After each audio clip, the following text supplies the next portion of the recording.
Un señor haciéndose pasar por un niño de 11 años. Exacto, te quieren regalar un videojuego, entonces, regalado, y de repente te roban la cuenta, ese tipo de cosas suceden muchísimo y tienes que tener mucho cuidado con eso. Ahora, quería también hablar acerca de los videojuegos, no los videojuegos como tal, sino los géneros de los videojuegos. Hay videojuegos que son, la mayoría de esports son los videojuegos RTS, los shooters, los FPS, también están los MOBA, etcétera, etcétera, etcétera. Y yo la verdad lo pregunto, son modalidades, pero tiene que ver con juegos violentos, no violentos, más de realidad. Depende mucho de su desarrollador o de lo que vaya el juego, la narrativa. Pero también hay muchos juegos que son muy buenos, que suelen ser casual, o sea, casuales que son con campaña, no es algo que tienes que jugar multijugador, o tal vez sí, pero es algo que tienes que ir, el videojuego te hace una historia y tú tienes que ir persiguiendo esa narrativa. Por ejemplo, Assassin's Creed. Assassin's Creed, estábamos hablando sobre el Origins. El Assassin's Creed Origins trata de Egipto y puedes pasear por toda la biblioteca de Alejandría y te muestra en realidad, también usan Assassin's Creed con realidad virtual, con los lentes de los Oculus. De hecho, hace poco me acabo de ver un video de Assassin's Creed, de Ubisoft, que son los desarrolladores de Assassin's Creed, que estaban recreando Notre Dame, que hubo un accidente y se había incendiado, y recrearon Notre Dame gracias al videojuego, con toda la realidad que había en el desarrollador de eso, y lo pusieron en realidad virtual, y está gratis en MetaQuest. Otra de las cosas también importantes es que existen varios videojuegos que te pueden ayudar a enseñarle cosas a los niños. Está Minecraft, que muchísimos niños lo juegan. Muchísimo. Puede ser para construcción, ingeniería, etcétera, etcétera. Puede ser también para roleplay, para interactuar con tu personaje dentro de una serie o algo así. También tenemos Assassin's Creed, como bien lo decía, que aprendes de historia. Tenemos juegos como los RTS, que son Total War. Roma 2 es uno de mis favoritos, un juego por turno. Puedes tener tu civilización, puedes empezar con Roma y terminar conquistando el mundo, ya sea económicamente, militarmente o políticamente.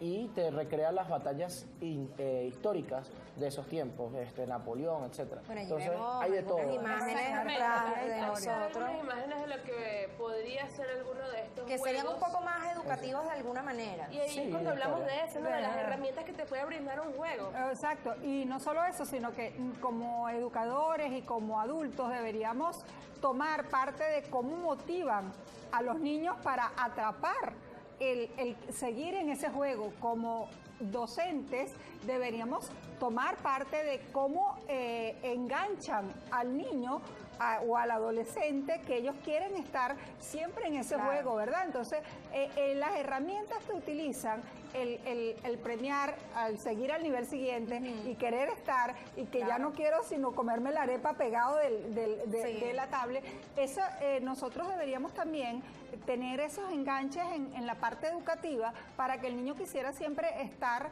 en clase, quería estar en nuevos aprendizajes. Entonces, eso es lo que hacen estos videojuegos, que por supuesto se hace adictivo, pero nosotros debemos tener un poquito de esa motivación para ir cambiando herramientas e ir buscando estrategias nuevas. Y que además de eso, la cantidad, o sea, sí me gustaría mencionar que de hecho ya Javier, tú más o menos hablabas un poco de eso, bastante por encima, pero a ver, yo aprendí un idioma a través de internet. Hay muchos niños que pueden aprender idiomas, capacidad de reacción al instante. Negociación. También hablábamos en la pausa acerca de, por ejemplo, el juego de los Sims, que es ese era uno de mis favoritos. Es uno de mis favoritos. Y lo que hablábamos de cómo ciertas habilidades que uno adquiere en el videojuego, uno las puede implementar en la vida diaria. De hecho, hablábamos y bueno, hacíamos un poquito... Es que ¿sabes qué sucede en esos juegos de realidad virtual? Obviamente uno sabe que está mal hacer cosas en la vida cotidiana, pero esos juegos te permiten explorar como que hasta dónde llega. Hay una función que creo que muchos lo han hecho, que de repente hay un sim nadando y le quitas la escalera de la piscina y ya se imaginan lo que pasa. Le derramas el vaso.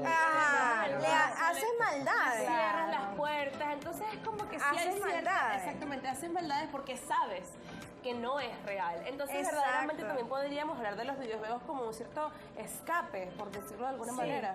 Sí, totalmente.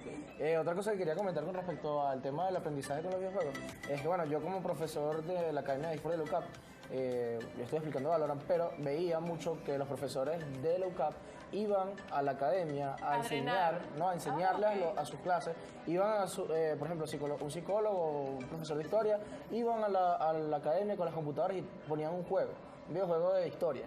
Entonces todos los chamos iban jugando el videojuego y mientras iban jugando, el profesor les iba diciendo, mira, lo que les estaba explicando en la clase anterior está sucediendo en este videojuego. Entonces ellos iban jugando y era muy divertido. Yo quisiera tener una clase así, de ese estilo. Yo también estudio internacional en el UCB y me encanta esa dinámica de historia, de todo ese tema de relaciones internacionales. Creo que refuerza el conocimiento de alguna manera, el juego, porque, a ver, te ayuda justamente a recordar esas partes que a veces de la historia pueden ser un poco aburridas, hay que decir la verdad, pero si tú sabes cómo enseñarla, obviamente eso queda a lo mejor para siempre en esas cabecitas. Bueno, ya tenemos que despedir esta parte, pero no sin antes que den sus redes sociales, obviamente nuestra querida Cidalia, que sé que los papás están allí pendientes preguntando, y cualquier duda sobre videojuegos también, por supuesto, contigo, Javier. Adelante. Bueno, de Sousa Cidalia en Instagram y Cidalia de Sousa por YouTube y por supuesto en el canal de La Tisana, Cidalia de Sousa y La Tisana. Brutal. Bueno, a mí me pueden seguir como Javier el Pape en todas las redes, así como lo tengo aquí. Si lo pueden ver. Mira, Javier el Pape, sí, pero con doble E. Con doble E, en todas las redes, en Twitch, Instagram, TikTok, Twitter,